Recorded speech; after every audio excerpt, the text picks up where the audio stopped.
இந்திய சட்ட விழிப்புணர்வு தொடர் பகுதி 2.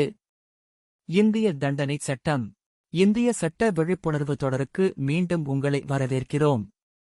இன்று நாம் 1860இல் உருவாக்கப்பட்ட இந்திய தண்டனை சட்டம் அல்லது ஐபிசி பற்றிய ஒரு விரிவான பயணத்தை தொடங்குகிறோம். இது இந்தியாவின் குற்றவியல் நீதி அமைப்பின் அடித்தளமாகும். இந்த அத்தியாயத்தில் இந்தச் சட்டத்தின் அடிப்படையான சட்டப்பிரிவுகள் 1 முதல் 5 வரை மிகத் தெளிவாகப் பார்ப்போம். இந்தச் சட்டம் எங்கு பொருந்தும், இது யாரை உள்ளடக்கியது, நமது எல்லைகளைத் தாண்டி இது எவ்வாறு செயல்படுகிறது என்பதை நாம் ஆராய்வோம். ஒவ்வொரு குடிமகனும் சட்ட ரீதியாக விழிப்புணர்வு பெறுவதற்கு இந்த அடிப்படை கொள்கைகளை புரிந்துகொள்வது மிக முக்கியமான முதல் படியாகும். சட்டப்பிரிவு 1இல் தொடங்குவோம். இது இந்தச் சட்டத்தின் பெயர், அதன் செயல்பாட்டு எல்லையை நிறுவுகிறது. இது அதிகாரப்பூர்வமாக இந்திய தண்டனை சட்டம் என்று அழைக்கப்படுகிறது. இது இந்தியா முழுவதும் பொருந்தும் என்று தெளிவாக கூறுகிறது. வரலாற்று ரீதியாக சட்டப்பிரிவு 370 காரணமாக இந்தச் சட்டம் ஜம்மு காஷ்மீர் மாநிலத்திற்கு பொருந்தவில்லை. இருப்பினும் 2019 இன் வரலாற்று சிறப்புமிக்க ஜம்மு காஷ்மீர் மறுசீரமைப்பு சட்டத்தைத் தொடர்ந்து அந்த விலக்கு நீக்கப்பட்டது. இன்று இமயமலை முதல் கன்னியாகுமரி வரை இந்தியாவின் ஒவ்வொரு பகுதிக்கும் ஐபிசி என்பது ஒரு ஒருங்கிணைந்த குற்றவியல் சட்டமாக திகழ்கிறது. சட்டப்பிரிவு 2 நமது சட்ட அமைப்பின் ஒரு அடிப்படை தூணாகும். இந்தியாவில் இந்தச் சட்டத்தின் விதிகளுக்கு முரணான ஒவ்வொரு செயல் அல்லது தவிர்ப்புக்கும் ஒவ்வொரு நபரும் தண்டனைக்கு உள்ளாவார்கள் என்று அது அறிவிக்கிறது. ஒவ்வொரு நபர் என்ற சொற்றொடரின் பயன்பாடு மிகவும் முக்கியமானது.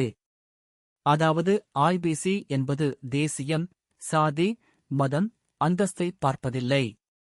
நீங்கள் ஒரு இந்திய குடிமகனாக இருந்தாலும் சரி அல்லது சில நாட்கள் தங்கியிருக்கும் வெளிநாட்டவராக இருந்தாலும் சரி, நீங்கள் இந்தியாவின் புவியியல் எல்லைக்குள் இருக்கும்போது இந்தச் சட்டங்களுக்கு கட்டுப்பட்டவர்கள். எந்தவொரு மீறலுக்கும் நீங்கள் குற்றவியல் ரீதியாக பொறுப்பாவீர்கள். சட்டப்பிரிவு 2ஐ ஒரு நிஜ உலக உதாரணத்துடன் விளக்க வேண்டுமானால், மும்பைக்கு சுற்றுலா வரும் ஒரு வெளிநாட்டுப் பயணியை கருதுங்கள்.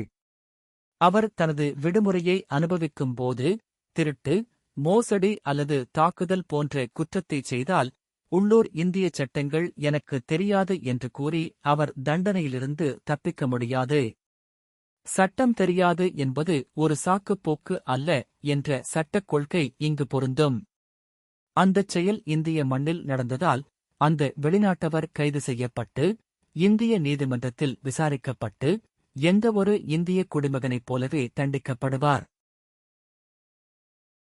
சட்டப்பிரிவு 3க்குச் செல்லும்போது வெளிநாட்டு அதிகார வரம்பு என்ற கருத்தை நாம் காண்கிறோம். இந்தச் சட்டப்பிரிவு இந்தியாவின் எல்லைகளுக்கு வெளியே செய்யப்படும் குற்றங்களைப் பற்றியது. ஒரு இந்திய குடிமகன் அல்லது இந்திய சட்டத்திற்கு கட்டுப்பட்ட ஒருவர் வெளிநாட்டில் ஒரு குற்றத்தைச் செய்தால் அதைக் கையாளும் வகையில் இது வடிவமைக்கப்பட்டுள்ளது. அந்தச் செயல் ஐபிசி இன் கீழ் குற்றமாக கருதப்பட்டால், இந்திய அரசாங்கம் அந்த நபரை திரும்ப அழைத்து வந்து அவர் அந்தக் குற்றத்தை இங்கேயே செய்தது போலவே இந்திய நீதிமன்றத்தில் விசாரிக்க சட்டப்பூர்வ அதிகாரம் கொண்டுள்ளது. சட்டப்பிரிவு 4 இந்த வெளிநாட்டு அதிகார வரம்பின் எல்லையை மேலும் விரிவுபடுத்துகிறது. உலகில் எந்தப் பகுதியில் இருந்தாலும் எந்தவொரு இந்திய குடிமகனுக்கும் இந்தச் சட்டத்தின் விதிகள் பொருந்தும் என்று அது தெளிவாக கூறுகிறது. மேலும் தேசியம் எதுவாக இருந்தாலும், இந்தியாவில் பதிவு செய்யப்பட்ட எந்தவொரு கப்பல் அல்லது விமானத்தில் குற்றம் செய்யும் எவருக்கும் இது பொருந்தும். பசிபிக் பெருங்கடலின் நடுவில் செல்லும் ஒரு இந்திய கப்பலோ அல்லது மற்றொரு கண்டத்திற்கு மேல் பறக்கும் ஒரு இந்திய விமானமோ ஐபிசி-ஐ அமல்படுத்துவதற்காக இந்திய நிலப்பரப்பாகவே கருதப்படுகிறது. சட்டப்பிரிவு 4ஐ விளக்க, டெல்லியிலிருந்து லண்டன் செல்லும் ஒரு நீண்ட சர்வதேச விமானத்தை கற்பனை செய்து பாருங்கள். விமானம் சர்வதேச கடற்பரப்பிற்கு மேல் இருக்கும்போது ஒரு பயணி ஒரு பெரிய குற்றத்தைச் செய்தால் அங்குள்ள கடல் சட்டங்கள் பொருந்தாது. ஆனால் அந்த விமானம் இந்தியாவில் பதிவு செய்யப்பட்டிருப்பதால் அது தன்னுடன் ஐபிசி-ஐயும் சுமந்து செல்கிறது. குற்றம் செய்தவர் விமான ஊழியர்களால் தடுத்து வைக்கப்பட்டு, விமானம் தரையிறங்கியதும் இந்திய அதிகாரிகளிடம் ஒப்படைக்கப்பட்டார். இந்திய சட்டத்தின்படி முழுமையான விசாரணையை எதிர்கொள்வார். இது சட்டத்தின் ஆட்சி இந்திய கப்பல்களையும் குடிமக்களையும் அவர்கள் எங்கு சென்றாலும் பின்தொடர்வதை உறுதி செய்கிறது. நமது நவீன டிஜிட்டல் யுகத்தில் சைபர் குற்றங்களை எதிர்கொள்ளும் வகையில் சட்டப்பிரிவு 4 நவீனமயமாக்கப்பட்டுள்ளது. உலகில் எந்தப் பகுதியில் இருந்து கொண்டு இந்தியாவில் உள்ள ஒரு கணினி வளத்தை குறிவைத்து குற்றம் செய்யும் எவருக்கும் இது இப்போது பொருந்தும். அதாவது, வேறொரு நாட்டில் இருந்து கொண்டு ஒரு ஹேக்கர் இந்திய வங்கி சர்வர்களை தாக்கவோ அல்லது இந்திய குடிமக்களின் தரவை திருடவோ முயன்றால் அவர்கள் ஐபிசி-இன் கீழ் சட்டப்பூர்வமாக பொறுப்பாவார்கள். டிஜிட்டல் குற்றவாளிகளை நீதிக்கு முன் கொண்டு வர சர்வதேச முகமைகளுடன் இணைந்து செயல்பட இது இந்தியாவிற்கு உதவுகிறது. இறுதியாக, சட்டப்பிரிவு 5உடன் இந்த அடிப்படை மேலோட்டத்தை நிறைவு செய்கிறோம். இது பாதுகாப்பு விதி என்று அழைக்கப்படுகிறது. சில குறிப்பிட்ட குழுக்களுக்காக ஏற்கனவே இருக்கும் சிறப்புச் சட்டங்களில் ஐபிசி தலையிடாது என்பதை இது தெளிவுபடுத்துவதால் இந்த சட்டப்பிரிவு முக்கியமானது. உதாரணமாக, இந்திய அரசாங்கத்தின் பணியில் உள்ள அதிகாரிகள், வீரர்கள் அல்லது மாலுமிகளின் கலகம், தப்பியோட்டத்தை தண்டிப்பதற்கான எந்தவொரு சட்டத்தின் விதிகளையும் இந்த ஐபிசி பாதிக்காது என்று அது கூறுகிறது. ஆயுதப்படைகளுக்கு ஒரு தனித்துவமான, விரைவான ஒழுக்கம் தேவைப்படுகிறது. இது இராணுவச் சட்டம் போன்ற அவர்களின் சொந்த சட்டங்களால் கையாளப்படுகிறது. இராணுவச் சட்டங்களுடன் கூடுதலாக, சட்டப்பிரிவு 5 சிறப்புச் சட்டங்கள், உள்ளூர் சட்டங்கள் ஆகியவற்றையும் பாதுகாக்கிறது.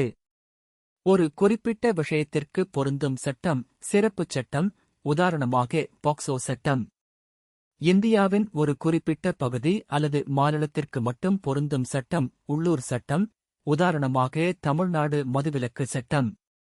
சட்டப்பிரிவு 5ஐ சேர்ப்பதன் மூலம் எந்தவொரு சட்ட மோதலும் இன்றி இந்திய தண்டனை சட்டத்தின் பொதுவான விதிகளுடன் இந்த சிறப்புச் சட்டங்களும் திறம்பட செயல்படுவதை நமது சட்ட அமைப்பு உறுதி செய்கிறது.